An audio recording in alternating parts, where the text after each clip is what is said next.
Good evening, students. Good evening. Good evening. Good evening, students.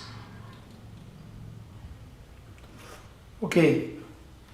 So today's lecture is on kinetic theory of gas and radiation.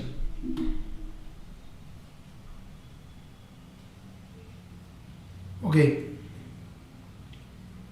लक्षात घ्या, सगळ्यात सोपा lesson आहे kinetic theory of gas and radiation. Kinetic theory of gas आणि radiation हा सगळ्यात सोपा lesson आहे, सगळ्यात सोपा लेसन आहे. ह्या लेसनमध्ये सुरुवातीला काय आहे बघा,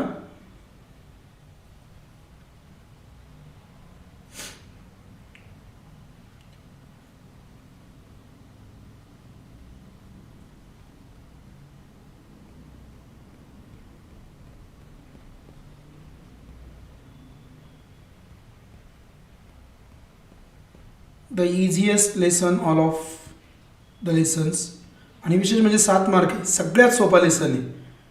काही विद्यार्थी या लेसनला ऑप्शन टाकत असतील, काही विद्यार्थी हा लेसन ऑप्शन टाकत असतील तर ते मूर्ख आहेत. सगळ्यात सोपा, सगळ्यात छोटा आणि सगळ्यात जास्त मार्काचा लेसन म्हणजे कोणता असेल तर kinetic theory of gas and radiation. Okay, बघा इथे काहीच नाही, इथे डायरेक्ट यायचं. Boyle's law, temperature remains constant. Charles law, pressure remains constant. Gay Lussac's law, volume remains constant. Finished.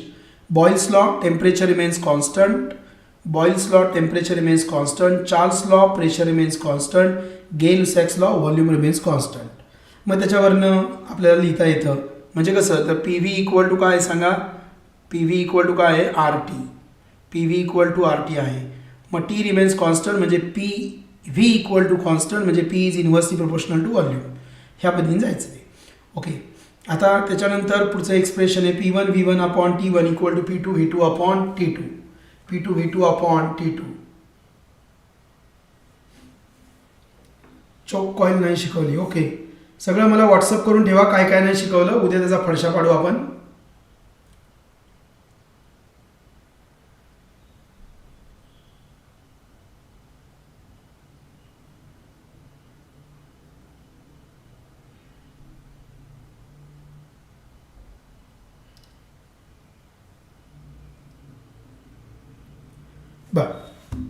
बघा आता इथं काय आलं, P V equal to N R T. P V equal to N R T. N म्हणजे काय, mass of gas, mass of the gas upon molar mass of the gas म्हणजे N by N A. दोन प्रकारे आपण एनचा formula design करतो, number of moles, mass of gas upon molar mass, mass of gas upon molar mass किंवा N upon N A, number of molecules, ॲव्होगाड्रोज number. बस एवढ्या सेक्शनमध्ये एवढंच महत्त्वाचं आहे आणि एवढंच लक्षात ठेवायचं आहे. ओके, त्याच्यानंतर बघा द व्हॅल्यू ऑफ आर, हा जो आर आहे याची value 8.314 joule per mole kelvin raise to -1. P V equal to N R T. P V equal to N K B into T. K B म्हणजे Boltzmann constant आहे and that Boltzmann's constant K B equal to R by N. Boltzmann constant R equal to R by N A, R by N A बरोबर. तेच इथे लिहिलं आहे बघा, R equal to N A into K B. Okay, equation of state. For a gas, its state is specified by a number of physical quantities such as pressure, volume and temperature, energy. Hence the equation relating these quantities known as equation of state. तुम्हाला विचारतील equation of स्टेटमध्ये कोण कोण असतं, तर equation of स्टेटमध्ये pressure असतं, volume असतं, टेम्परेचर असतं आणि इंटरनल एनर्जी असते. आपल्याला इंटरनल एनर्जी माहीत नव्हती, आपल्याला फक्त प्रेशर, व्हॉल्यूम, गॅस माहीत होतं. Behaviour of A gas, behaviour of A gas. आता या बिहेवियर ऑफ ए गॅसमध्ये तुम्हाला काय लिहायचं आहे, तर तुम्हाला इथे अजून एक फॉर्म्युला आला बघा, density equal to N upon V. This formula is very important, density equal to N upon V. आता याच्यामध्ये तुम्हाला शिकायचं आहे ते म्हणजे पॉस्च्युलेट्स, पॉस्च्युलेट्स, पॉस्च्युलेट्स किंवाच assumptions, assumptions of kinetic theory of gas. Assumptions of kinetic theory of gas. Assumptions, postulates or assumptions of kinetic theory of gas. एक साधारणपणे आपण एक 4 किंवा 5 ते 6 पाठ करूया. पहिलं बघा, gas composed of, gas composed of, gas composed of small tiny, teeny particles is called as molecules. त्याला काय म्हणायचं? मॉलिक्युल्स. म्हणजे पहिलं अझम्पशन हे मॉलिक्यूल विषय होतं. पहिलं अझम्पशन कशाविषयी होतं? Molecule. So gas composed of small tiny molecules particles is called as molecule. Gas और मॅटर composed of बघा, गॅस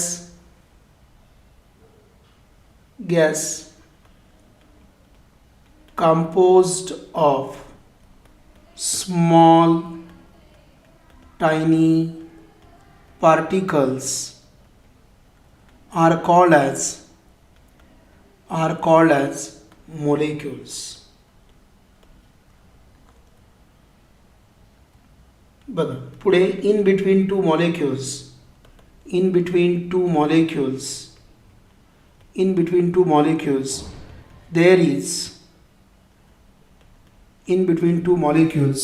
there is collision. दोन molecules मध्ये काय होतं? collision and their collision दोन molecule मध्ये collision होते and their collision is perfectly elastic.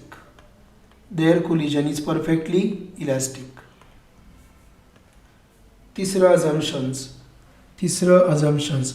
Gas composed of small tiny particles are called as molecules. In between two molecules there is a collision and their collision is perfectly elastic. Okay, all the gas molecules are in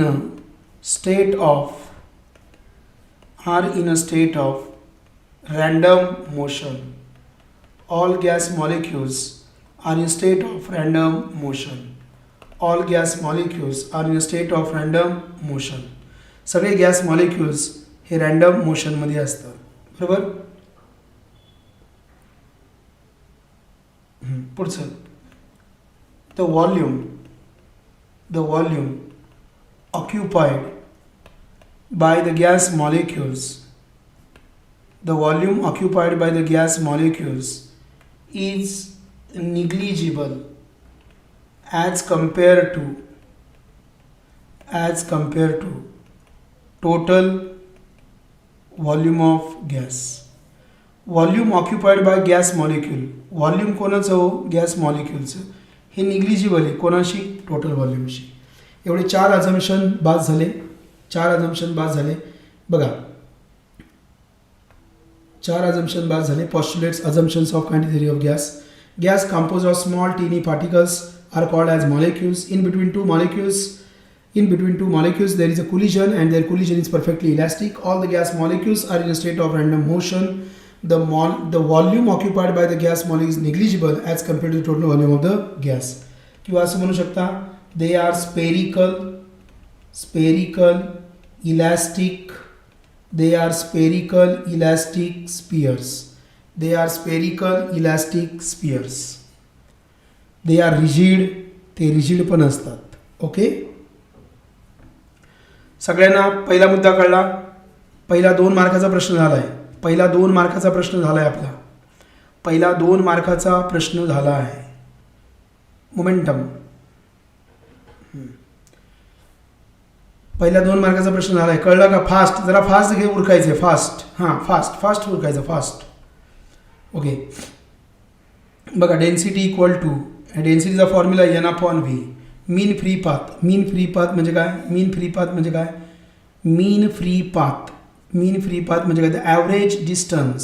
the average distance between the two successive collisions. The average straight line distance between the two successive collisions is called as mean free path.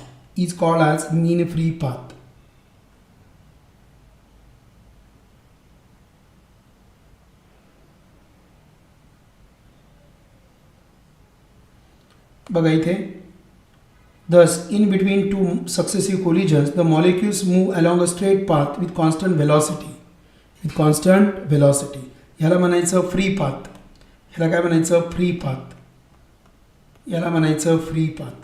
आणि आता पुढे बघा, आता पुढे बघा mean free path as the average distance travels by a molecule with constant velocity between two successive collision. ही definition कोणाची? Mean free पाथची. मीन फ्री पाथमध्ये काय? ॲव्हरेज डिस्टन्स असं तुम्ही म्हणू शकता ना. व्हॉट इज तुम्हाला आलं डिफाईन मीन फ्री पाथ, तुम्ही काय म्हणणार? डिफाईन मीन फ्री पाथ जर तुम्हाला आलं तुम्ही काय म्हणणार? The average distance between two successive collisions of the gas molecule is called as mean free path. Mean म्हणजेच काय हो? ॲव्हरेज. द ॲव्हरेज डिस्टन्स कशामधलं? Between two successive collisions. Finished. मग density equal to n/v. Mean free path आपण लॅम्बडाने दाखवतो. आणि हा फॉर्म्युला मला असं का वाटतंय बोर्ड यावर्षी विचारणार आहे, 1 मार्काला बोर्ड यावर्षी विचारणार आहे मीन फ्री पाथचा formula. So lambda equal to 1/√2. हे √2 आहे फक्त. √2 पाय d² n/v. √2 पाय d² n/v. बघा लॅम्बडा इक्वल टू 1 लिहायचा म्हणजे लक्षात राहतो, पाहून नाही लक्षात राहणार. 1/√2 पाय d². पाय r² तुमचं पाठच आहे ना, पाय r² तुमचं पाठच आहे. मग √2 पाय d² n/v. n/vलाच काय म्हणतो आपण? डेन्सिटी. चला लगेच याच्यावरती प्रॉब्लेम नाही, मिटूनच टाकू आपण. Obtain the mean free path. Yes, very good Ashish. Question बँकमध्ये पण तो फॉर्म्युला विचारला आहे. बघा क्वेश्चन बँकमध्ये पण तो फॉर्म्युला विचारला आहे. Obtain the mean free path of nitrogen molecule. Nitrogen मॉलिक्यूलचं मीन फ्री पाथ विचारलं आहे at 0 degree centigrade and 1 atmospheric pressure. The molecular diameter is 324 pm. Okay, temperature दिलं आहे 0 degree centigrade. 0 degree centigrade 273 kelvin. Kinetic theory of गॅसमध्ये degree centigrade नसतं तर kelvin असतं. Pressure दिलं आहे 1 ॲटमॉस्फिअर म्हणजे एवढं आलं 1.01 × 10⁵ पास्कल. आता लक्षातच ठेवा 1 ॲटमॉस्फेरिक प्रेशर म्हणजे 1.01 × 10⁵ न्यूटन पर मीटर स्क्वेअर. हे PM दिलं आहे आपल्याला. PM 324 PM म्हणजे 10⁻12. ओके. आता PV equal to n kb × t. So n/vचा फॉर्म्युलाला P/kb × t. मग इथं n/vचा फॉर्म्युल्यामध्ये kb × t/p टाकला. बघा लॅम्बडाचा फॉर्म्युला 1/√2 पाय d² n/v. n/vची value P/kb × t टाकली आणि हे कॅल्क्युलेशन केलं. किती आलं? 0.8 × 10⁻⁷. ओके, चला पुढे. आता आपल्याला घ्यायचं आहे pressure of ideal gas. Explain the pressure of ideal gas. आता 2 मार्काला प्रश्न विचारतात. Explain why gas exerts a pressure on the walls of container.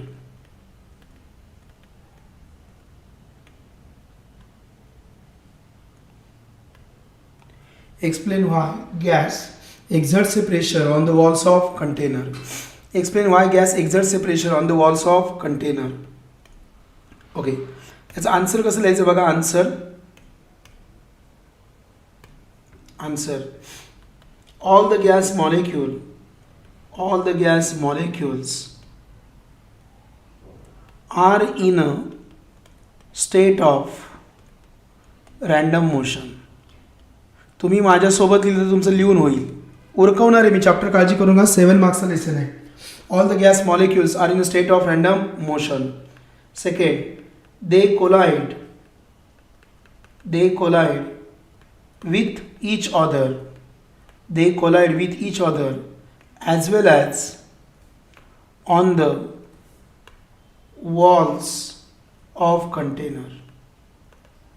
As well as on the walls of container. On the walls of container. In between collisions, molecules exchange the momentum. Molecule जे आहे ते भिंतीवर धडकतात. The molecules collides on the walls of container. So in between collision, molecules exchange the momentum with the wall of container.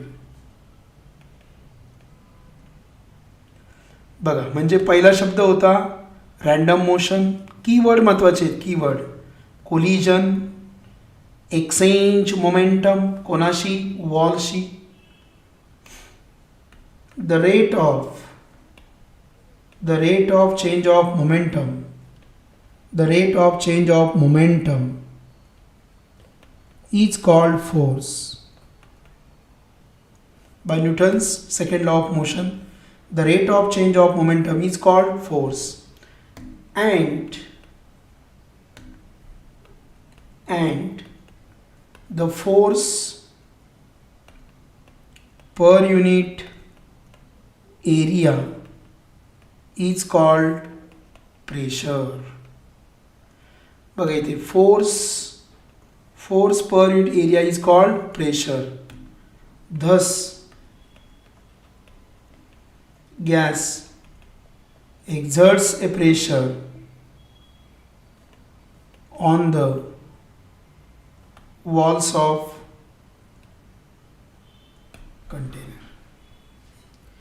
2 मार्काचा प्रश्न आहे. 2 मार्काचा प्रश्न सगळ्यांना कळला का? 2 मार्काचा प्रश्न कळला का? Explain why gas exerts a pressure on the walls of container. 2 marks. मी लिहून पण काढला माझ्या मते 2 मिनिटात. All the gas molecules are in a state of random motion. All the gas molecules are in a state of random motion. They collide with each other as well as on the walls of container. In between collision of molecules, they exchange the momentum with the wall, and the rate of change of momentum is called force, and the force per unit area is called pressure.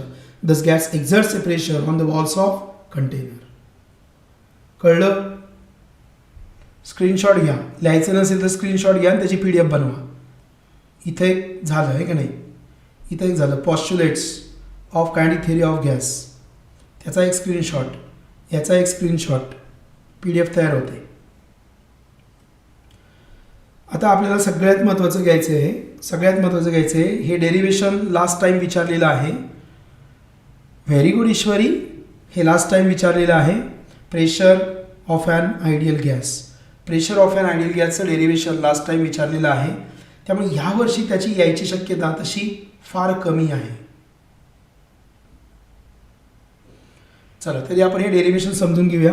मी त्याचे थोडेसे जरा तुकडे केलेत आणि माझ्या मते एवढं लिहिणं सफिशियंट आहे. ओके. बघा, pressure exerted by gas on the walls of container.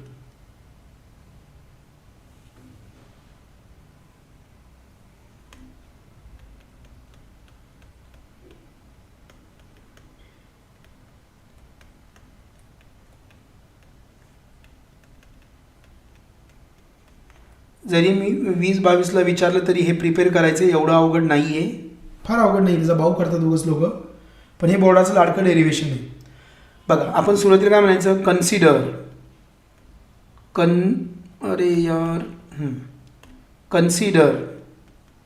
Consider n equal to number of molecules. Small m mass of each molecule. Capital M equal to n into छोटा m mass of a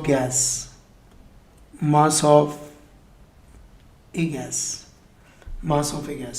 V equal to volume of gas. P equal to pressure exerted by gas. Okay. हे लिहून झालं माझं. एवढं लिहिलं. आता काय म्हणायचं?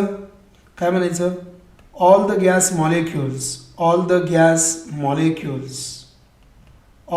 molecules are moving in all possible direction. All the gas molecules are moving in all possible direction with all possible velocities. all the gas molecules are moving in all possible direction with all possible velocities. Consider the molecules which are traveling along x axis. आता molecule घेतलाय आणि तो x ॲक्सिसला travel होतोय. कुठे travel होतोय तो? बघा, तो x ॲक्सिसला ट्रॅव्हल होतोय. Consider the first molecule which is travelling towards the face ABCD. ह्या फेसला आपण नाव दिलं ABCD.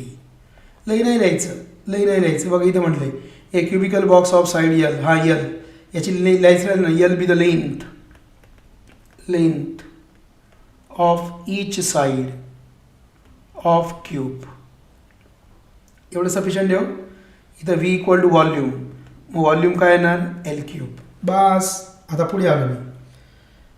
आता बघा इथे काय म्हटलं, hence the change in momentum of the particle is only the x component of the momentum delta PX given by. आता इकडे समजून घ्या, इथे समजून घ्या डायग्रामवरती. आता मॉलिक्यूल जो आहे तो मॉलिक्यूल एक्स डायरेक्शनला चालला आहे. With velocity Vx. The molecule is moving with the velocity Vx in x direction. It's momentum, याचं जाताना मोमेंटम किती असतं? मोमेंटम म्हणजे काय? Mass into velocity. So the initial momentum of the molecule is mVx. हे झालं इनिशियल मोमेंटम, बरोबर. मग आता हा धडकतो आणि हा धडकून परत काय होतो? रिबाउंड होतो. मग रिबाउंडचं मोमेंटम काय? -mVx. हे झालं फायनल मोमेंटम. इनिशियल मोमेंटम आणि हे फायनल मोमेंटम. ओके, तुम्ही डायरेक्ट लिहायचं initial momentum of the molecule. बघा, इनिशियल मोमेंटम ऑफ मोलेक्यूल, हे फार महत्त्वाचं आहे, mVx. Final momentum of molecule, हे फार महत्त्वाचं आहे, निगेटिव्ह डायरेक्शन -mVx.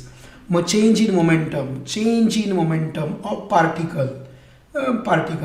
मग final momentum minus initial momentum. मग फायनल कोण आहे? -mVx -2mVx. खत्म. आता मला सांगा हे मोमेंटम किती आलं? -2mVx. आता हे निगेटिव्ह डायरेक्शन काय आहे मला सांगा? हे निगेटिव्ह डायरेक्शन काय? Thus the momentum is transferred to the wall during collision is +2mVx. म्हणजे मॉलिक्यूलचं मोमेंटम -2mVx आहे. Change in momentum of molecule is -2mVx, but the change in momentum of wall is +2mVx. वॉलचं plus आहे आणि मॉलिक्यूलचं minus आहे. मॉलिक्यूलचं minus, वॉलचं plus. आता काय झालं बघा, in between two collision the molecule travels a distance 2L. In between two collisions the molecule travels a distance 2L. Okay, in between two collisions the molecules travels a distance 2L. In between two collisions the molecule travels a distance 2L.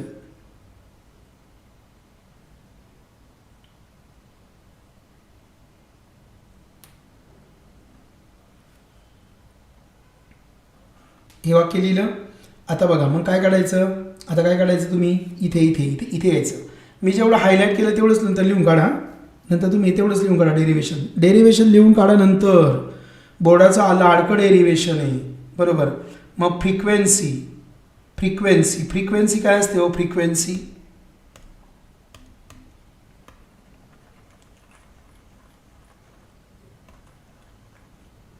Frequency थोडं hang झालंय. आलं. बघा, frequency. Velocity काय असते? Velocity equal to distance upon time, बरोबर. म्हणजे velocity upon distance काय येणार? तर येणार 1 अपॉन टाईम. त्यालाच मी काय म्हणणार? फ्रिक्वेन्सी. मग व्हेलॉसिटी कोण आहे सांगा? Vx. अपॉन डिस्टन्स कोण आहे? 2L. इक्वल टू काय आलं? फ्रिक्वेन्सी.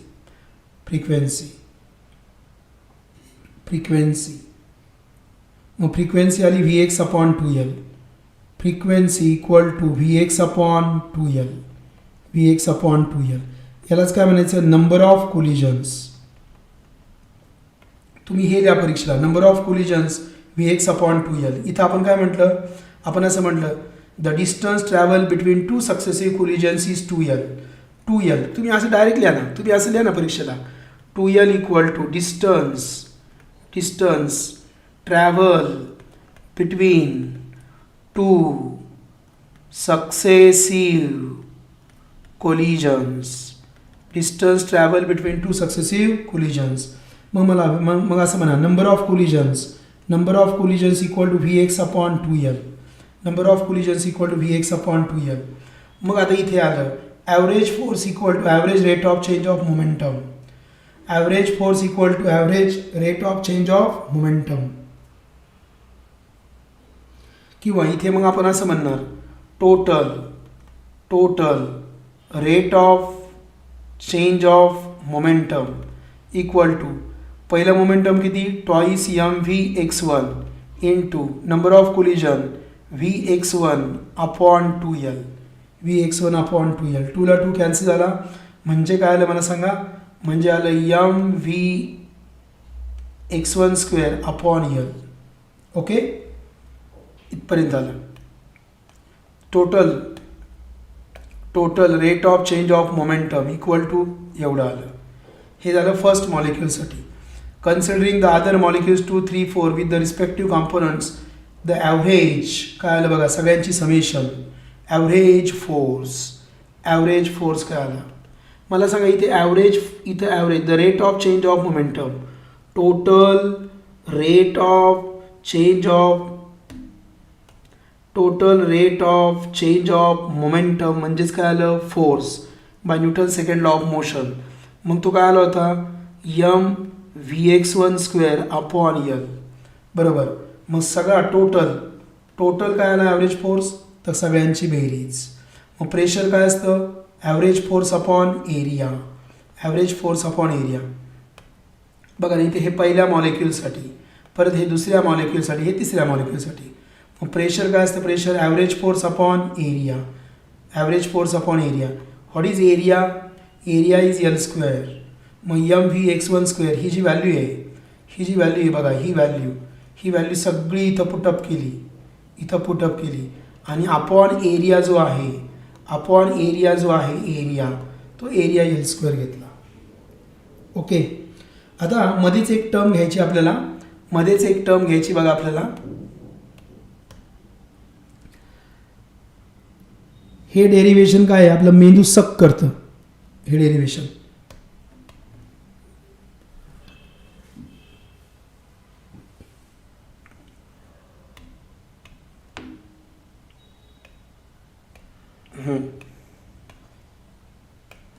बघा आता तुम्हाला माहिती आहे, मीन ही वरचा ॲरो म्हणजे मीन, स्क्वेअर वेलॉसिटी. वाचताना कसं वाचायचं बघा, मीन स्क्वेअर वेलॉसिटी. मीन हे ॲरो म्हणजे ॲव्हरेज, ही लाईन म्हणजे मीन स्क्वेअर वेलॉसिटी असं वाचायचं. Mean square velocity in x direction. मग काय येणार, पहिली वेलॉसिटी, दुसरी velocity dash dash nth velocity divided by number of molecules n. मग हा जो ब्रॅकेट आहे बघा, तो इथे येतो. मग त्याला n इंटू VX स्क्वेअरने इथं रिप्लेस केलं. हा जो ब्रॅकेट तो इथे येतो. मग n इंटू दिस याला मल्टिप्लाय केलं. ओके. आता VX म्हणजे काय सांगा, VX in x direction, VY in Y direction, Z in Z direction. मग याला आपण V घेतला. आता हे तिघही सेम आहेत. तिघही सेम म्हणजे कसं होणार बघा बरं, 3V equal to V plus V असं होणार का नाही, असं होणार ना, असं होणार ते. मग टोटल कोण आहे, V आहे, पण हे तिघही सेम आहेत. टोटल V आहे, मग हे तिघही सेम आहेत, मग 1/3 आलं. हे काय आलं, 1/3 V स्क्वेअर. हे बघा इथे बघा, मीन स्क्वेअर वेलॉसिटी इक्वल टू हे तिघही सेम, मग काय येणार, 1/3 येणार ना, 1/3 V स्क्वेअर. मग ती व्हॅल्यू टाकली इथे 1/3. हा जो आहे Vx स्क्वेअर, Vx स्क्वेअरची व्हॅल्यू आली Vx स्क्वेअर इथे बघा Vx स्क्वेअरची value 1/3 of V square, 1/3 of V square. समजलं का डेरिवेशन समजलं? परत एकदा बघा काही अवघड नाहीये, ते सुरुवातीला डायग्राम वगैरे काढलं. मग मी म्हटलं initial momentum of particle, mvx1, final momentum of particle काय आलं -mvx1. Change in momentum of particle तुम्ही लिहायचं फायनल मायनस इनिशियल, म्हणजे झालं -2mvx1. This is the change in momentum of particle. मग change in momentum of wall equal to +2mvx1. इथे बदल झाला, हे पार्टिकलचं होतं तर मायनस होतं, हे वॉलचं आलं तर +2mvx झालं. बरोबर. बघा the distance between to successive collisions, the distance between two successive collisions is 2l. number of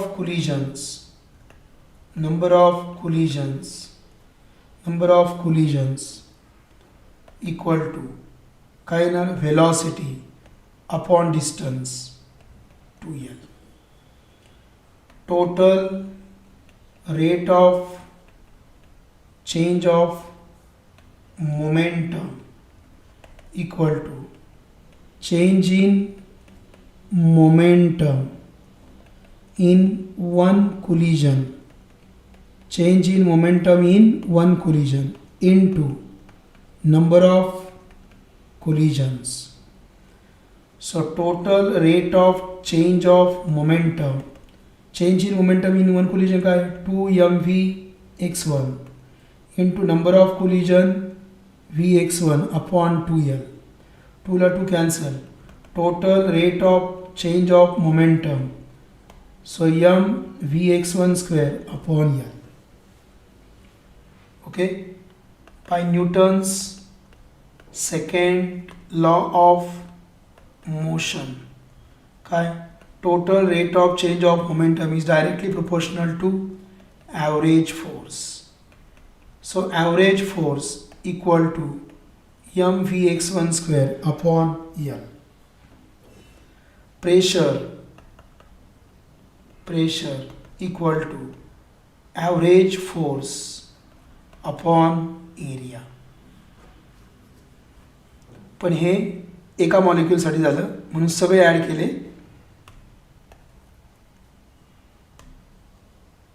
m/l Vx1 square plus Vx2 square plus dash dash Vxn square. मग इथं l एरियाला l square m/l Vx1 square. हे एका मॉलिक्यूलसाठी होतं, मला total force पाहिजे होता. Total force मग सगळे मॉलिक्यूल घेतले.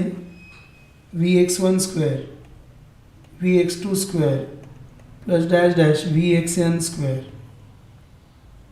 बरोबर. म्हणजे काय आलं m into Vx1 square plus Vx2 square plus dash dash Vxn square divided by L cube. So this is pressure.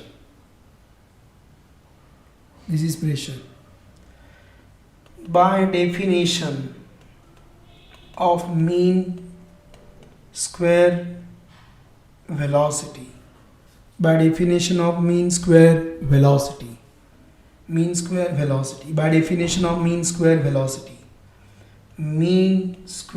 velocity. x direction is equal to Vx1 square Vx2 square plus dash dash Vxn square upon n. ह्याला इकडे घ्या. So n into mean square velocity is equal to Vx1 square plus Vx2 square plus dash dash Vxn square. मग इथे replace केलं मी, इथे टाकणार आहे आता त्याची व्हॅल्यू. मग बघा, मग काय आलं,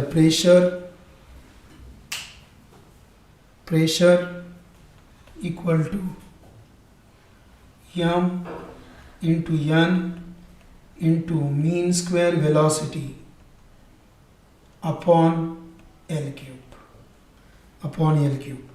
म्हणजे P equal to n into छोटा m into mean square velocity x direction upon L cube.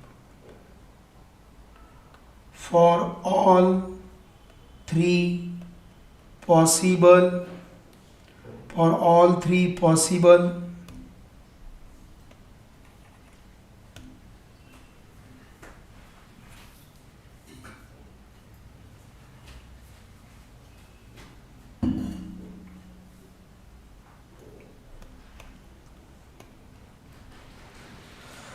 थांबा, पेन हँग झाला. For all three possible directions, mean square velocity equal to V mean square velocity x direction, mean square velocity in y direction plus mean square velocity in z direction. But mean square velocity in x direction is equal to mean square velocity in y direction is equal to mean square velocity in z direction. हे तिघही same आहेत, म्हणजे काय होणार, mean square velocity equal to mean square velocity x plus mean square velocity x plus mean square velocity x. So mean square velocity is 3 mean square velocity, म्हणजेच mean square velocity x direction equal to 1/3 mean square velocity. मग इथे जाऊन मी value टाकणार, इथे जाऊन value टाकणार. therefore P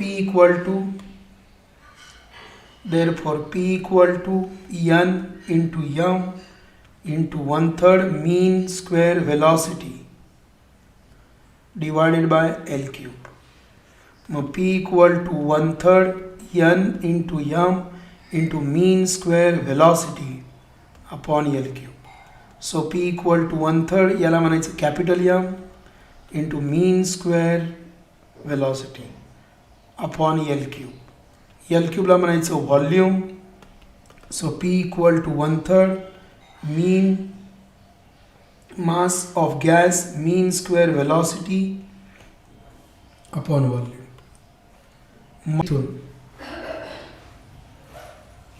density घेतली ना, mass upon volume is density.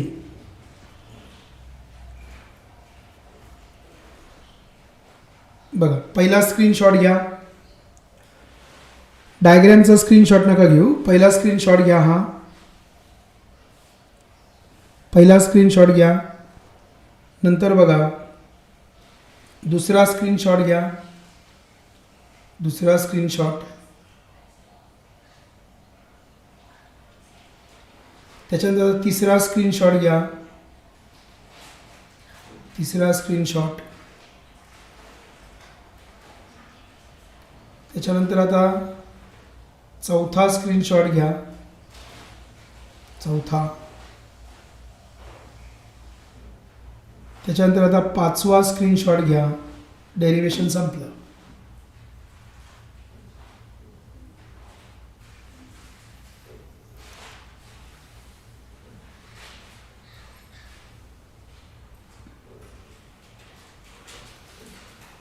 समजलं?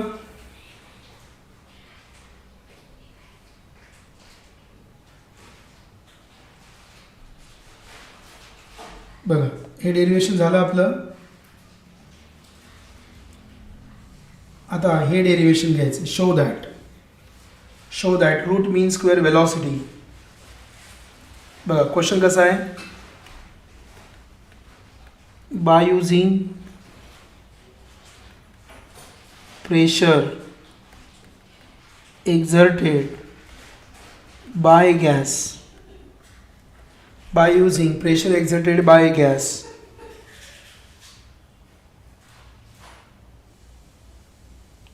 show that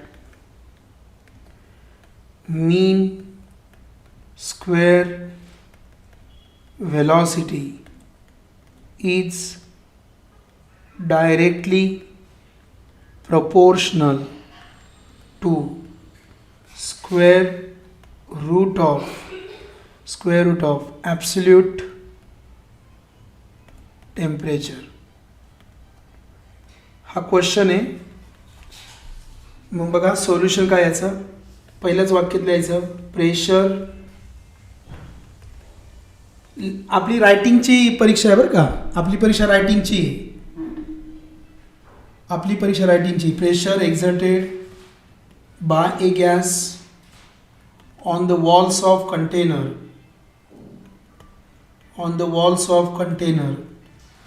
is given by P equal to 1/3 mass mean square velocity upon volume. Okay, P ला इकडे घ्या. So PV equal to 1/3 mass into mean square velocity.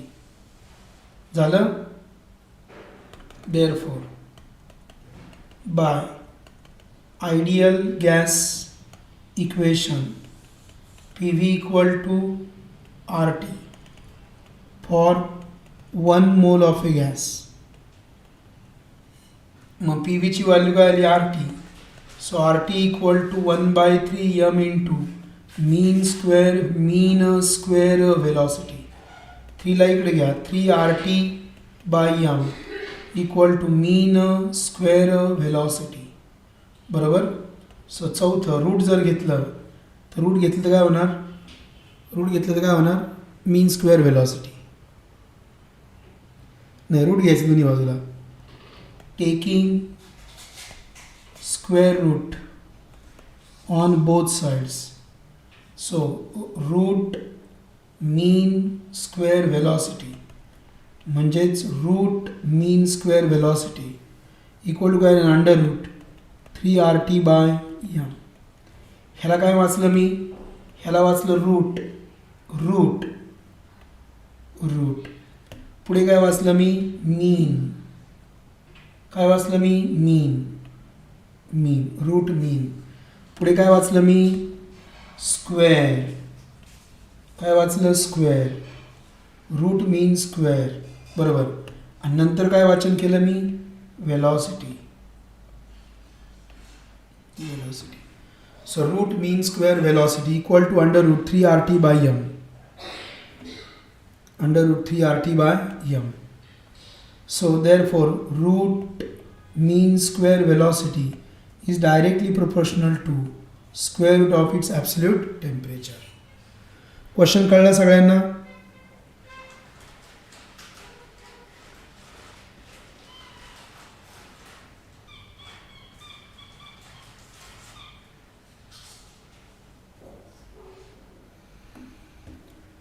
Now you can take the screenshot. Thus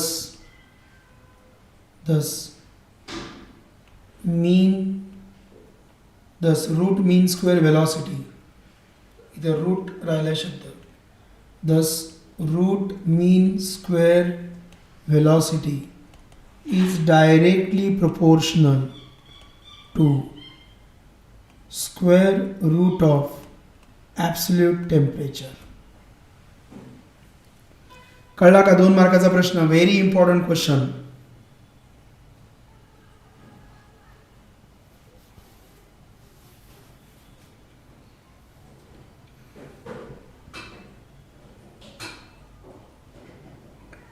पटपट बोला. किती वाजले रे.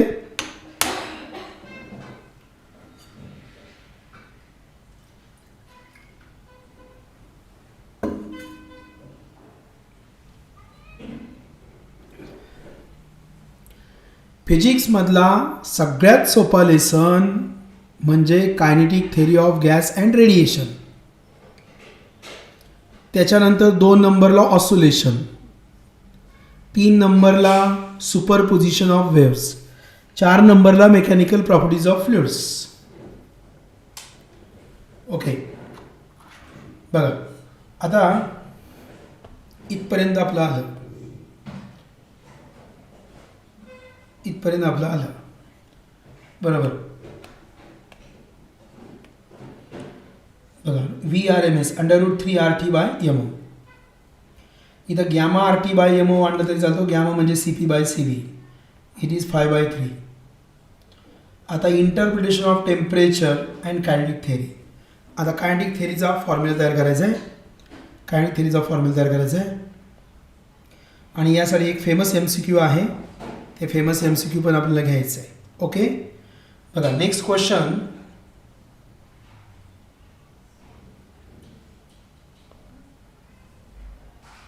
So what is the next question?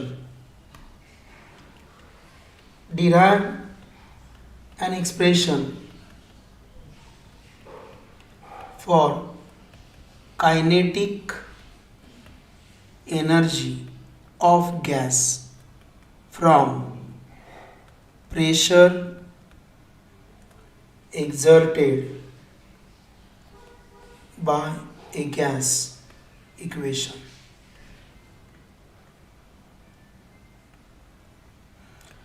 And hence show that kinetic energy is directly proportional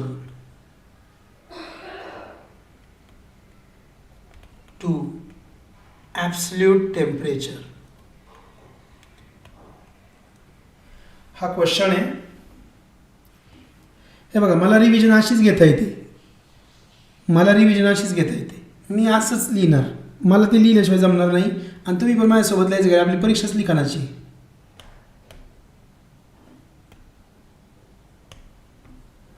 okay, pressure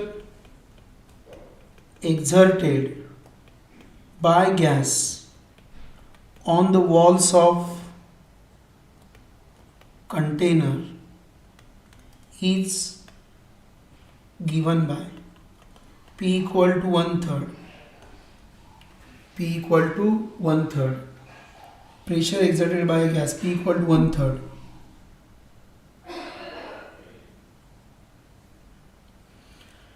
Mass of gas, mean square velocity divided by volume.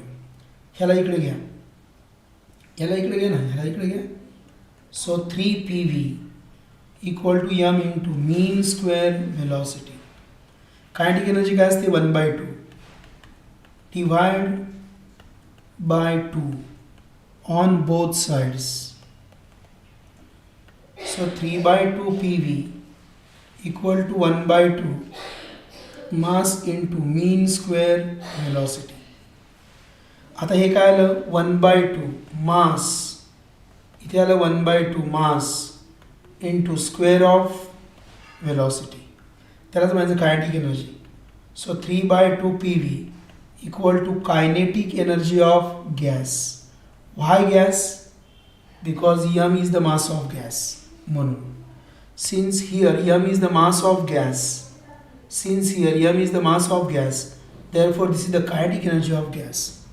Kinetic energy formula है ना, kinetic energy 1/2 mass into velocity चा square 1/2 mass into velocity चा square. मग formula आला kinetic energy of gas equal to 3/2 PV. Kinetic energy of gas equal to 3/2 PV. Okay, आपल्याला पुढे जायचं आहे. तिसरं, बाय आयडियल गॅस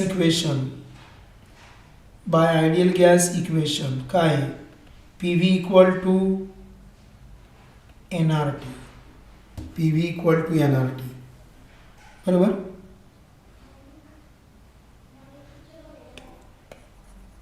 म्हणजे काय आलं बघा 1 2 3. देअरफॉर काय आलं बघा देअरफॉर काय आलं, kinetic energy of gas equal to 3/2 PVचं काय आलं, NRT 3/2 PV. PV म्हणजे NRT. बरोबर, NRT आला 3/2 NRT 3/2 NRT. बरोबर. मग N इक्वल टू 1 घेतला तर काय येणार, kinetic energy of gas. N1 घ्यायचा. थांबा घाई नाही करायची आपल्याला. मग kinetic energy of gas upon N जर घेतला तर काय आला, 3/2 RT. So kinetic energy per mole equal to 3/2 RT. हे आलं पर मोल. इथं आलं पर मोल पर मोल डिवायडेड बाय N 3/2 RT. बरोबर. आता याला ॲव्होगॅड्रोज नंबरने डिवाइड करतो. Divide by Avogadro's number NA. मग कायनेटिक एनर्जी पर काय होणार, मोलेक्यूल. मग 3/2 RT by NA. But R by NA ला काय म्हणतात, बोल्ट्झमन कॉन्स्टंट. मग kinetic energy per molecule. Per molecule का आलं, कारण की त्याला ॲव्होगॅड्रोज नंबरने डिवाइड केलं. ॲव्होगॅड्रोज नंबरने डिवाइड केल्यामुळं पर मोलेक्यूल आलं. बरोबर. So 3/2 KB into T. So kinetic energy per molecule म्हणजे KB इंटू T. कळलं डेरिव्हेशन हे.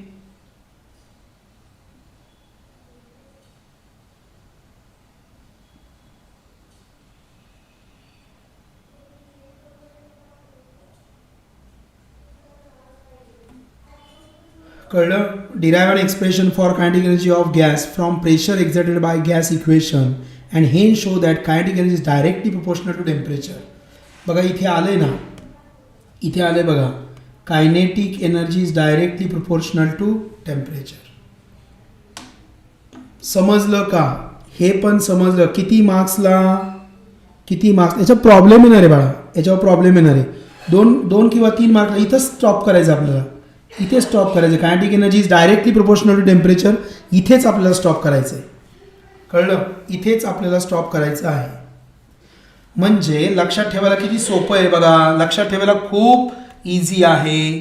Kinetic energy of gas. थोडं थांबा, मला याला थोडं एक्सपांड करू द्या. बघा याला थोडं एक्सपांड करतो मी.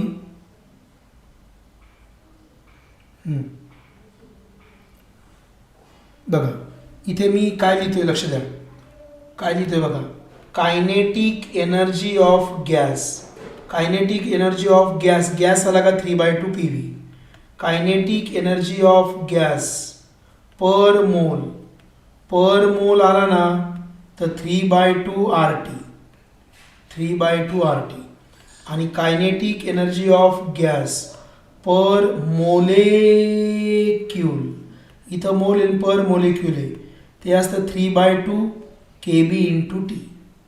आणि जर पर युनिट मास विचारलं, कायनेटिक एनर्जी ऑफ गॅस पर मास जर विचारलं तर ते घ्यायचं 3/2 RT upon capital M, molar mass घ्यायचं. हे विसरू नका, हे फॉर्म्युल्यांसाठी विसरू नका, कारण याच्यावरती गणित आहे आणि तो प्रॉब्लेम फार महत्त्वाचा आहे. घेतलाय मी, गणितं सगळी घेतलीत. बघा इथे एक प्रॉब्लेम आहे. Second 3.2 at 300 kelvin what is the RMS speed. RMS speed विचारलं आहे ऑफ हेलियम ॲटम. त्याचं मास दिलं आहे, हे सगळं दिलं आहे. टेम्परेचर किती दिलं, 300 केल्विन. बरोबर. त्याचं मास दिलं आहे 4 AU. Mass is given, mass is 4 U आणि 1 U ची व्हॅल्यू एवढी दिली. मास इज 4 U आणि U ची व्हॅल्यू दिली 1.66 एवढी दिली. बरोबर. तुम्हाला इथं KB दिला आहे. मग ॲव्हरेज कायनेटिक एनर्जी काय, 1/2 मास इंटू दिस. आता इथं बघा तुम्हाला कळलं पाहिजे, इथे काय दिलं आहे, KB दिला आहे. KB दिला आहे म्हणून 3/2 KB इंटू T. मग याच्यावरनं हे दोन एक्सप्रेशन जे आहेत 1/2 कायनेटिक एनर्जी काय असते 1/2 मास इंटू वेलोसिटीचा स्क्वेअर आणि 3/2 KB. ते दोघं इक्वेट करून एवढं काढलं. समजलं इथपर्यंत सगळ्यांना? सगळ्यांनी इथपर्यंत समजलं का? ए बाळांनो, समजलं का?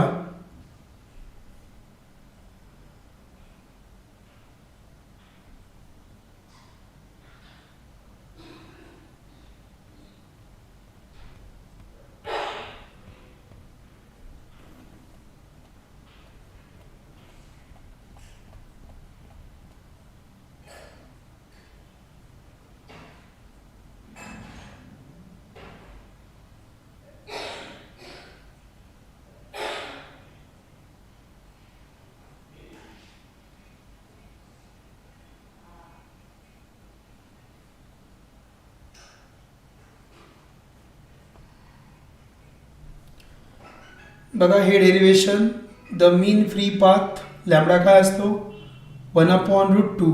1/√2 इथं √2 आहे म्हणजे सी ऑप्शन π(n)d². ओके. आता इथं विचारलं आहे right ideal gas equation for 7 gram of nitrogen. 7 gram of nitrogen. मग पी व्ही इक्वल टू काय NRT. मग P V equal to N म्हणजे काय given mass upon molecular mass into RT. So P V equal to 7 gram is given mass. This is small m. So 7 gram. इथं आलं 7 gram upon molecular weight. Nitrogen आहे. Nitrogen म्हणजे N2 म्हणजे 14 अधिक 14 म्हणजे किती आलं 28 हे ग्रॅममध्ये असतं. मग 28 gram into RT. So P V equal to 728. So 1/4 RT. So this is ideal gas equation. कळलं का सगळ्यांना? कळलं का इथपर्यंत? हे लक्षात घ्या. एन म्हणजे काय असतं m small m upon capital M. 7 gram upon 28 gram.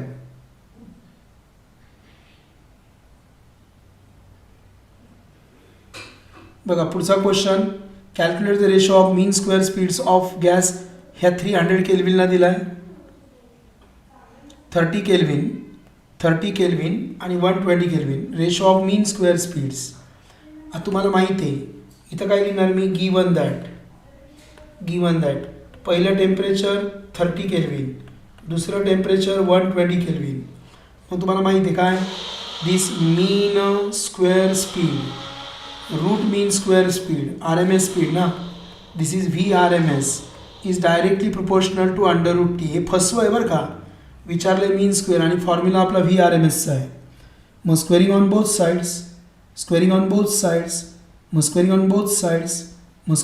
Sides, मग काय होणार मीन स्क्वेअर पहिला अपॉन मीन स्क्वेअर दुसरा equal to T1 upon T2.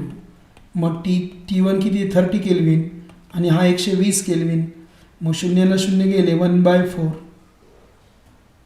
So mean square of first divided by mean square of second is 1/4.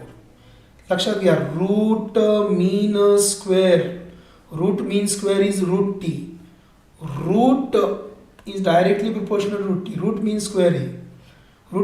मग मीन square काय येणार directly proportional to T. नाही समजलं तर परत वाचा. पण मी नाही सांगू शकत रे एवढं वारंवार तेच नाही सांगू शकत मी.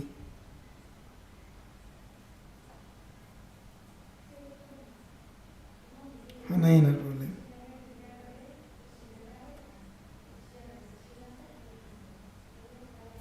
बघा काय म्हटलंय a gas in a cylinder is at pressure P. मी प्रॉब्लेम कसे सोडवते प्रॉब्लेम करायचेत. बघा मी तुम्हाला सांगतो तुम्ही सिंपल मंत्र ठेवा. सिंपल मंत्र सॉल्ट अनसॉल्ट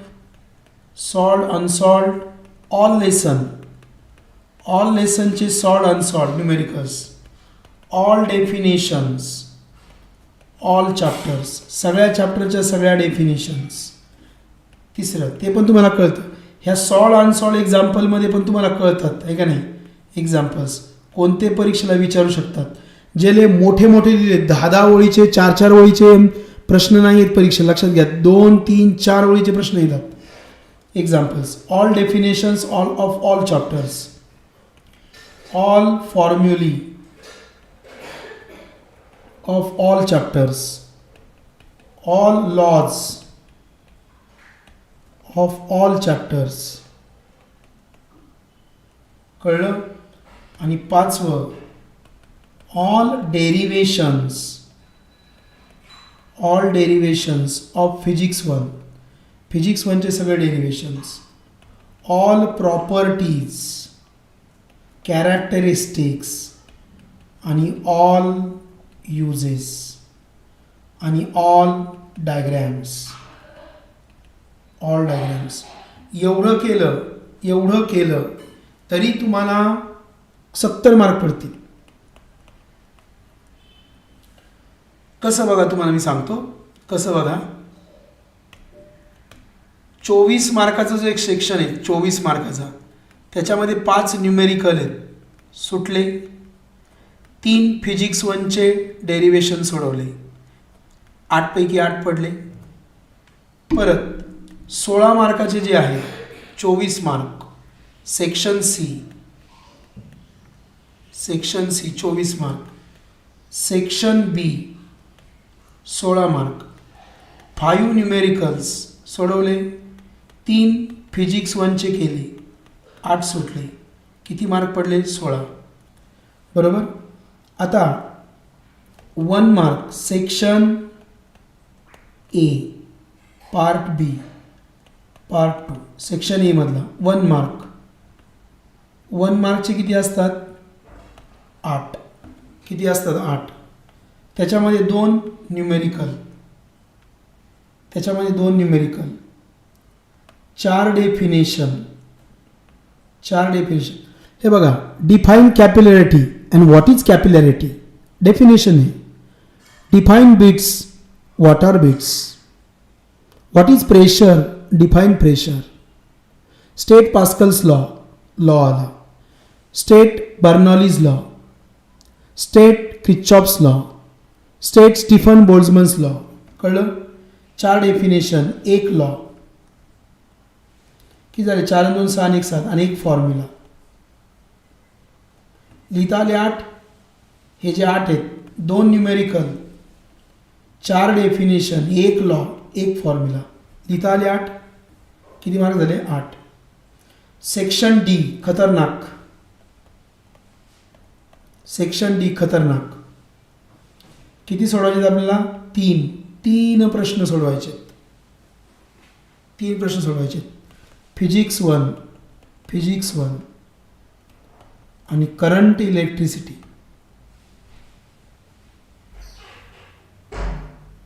सुटले. किती मार्क पडले हो तुम्हाला? किती मार्क पडले?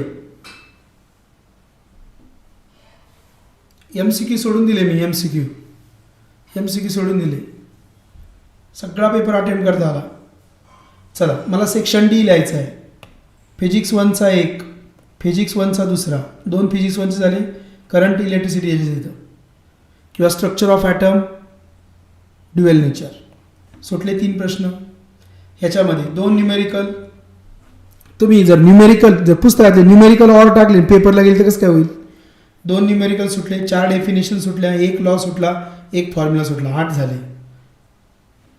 5 न्यूमेरिकल सुटले, 3 फिजिक्स 1चे लिहिले, 8 प्रश्न सुटले. 5 न्यूमेरिकल सोडवले, 3 फिजिक्स 1 सोडवले, 24 मार्क, 16 मार्क, 8 मार्क. हे किती मार्क आले? 4 त्रिक 12 मार्क. कळलं का? Solve unsolve, all definition, all chapters, all formulaes. All formulae तर होती ना तुमची सॉल्व अनसॉल्व करताना. न्यूमेरिकल्स करताना होतात ना ऑल फॉर्म्युली.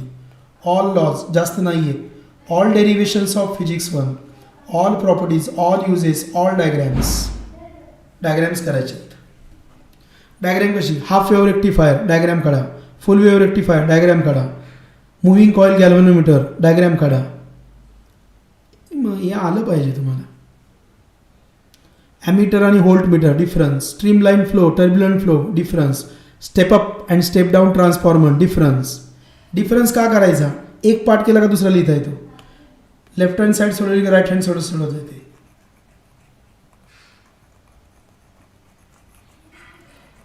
कळलं पटलं का हे?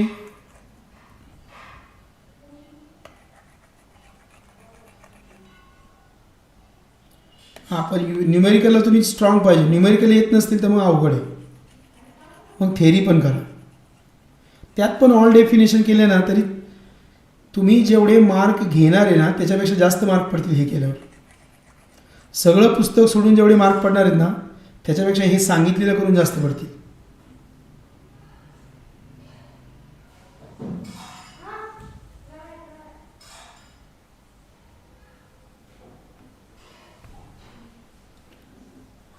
किती वाजले रे? किती वाजले सांगा? आपण एक ब्रेक घेऊया जेवणाचा, त्यानंतर आपण परत भेटूया. आपलं संपवायचं आज, आम्ही संपवणार आहे.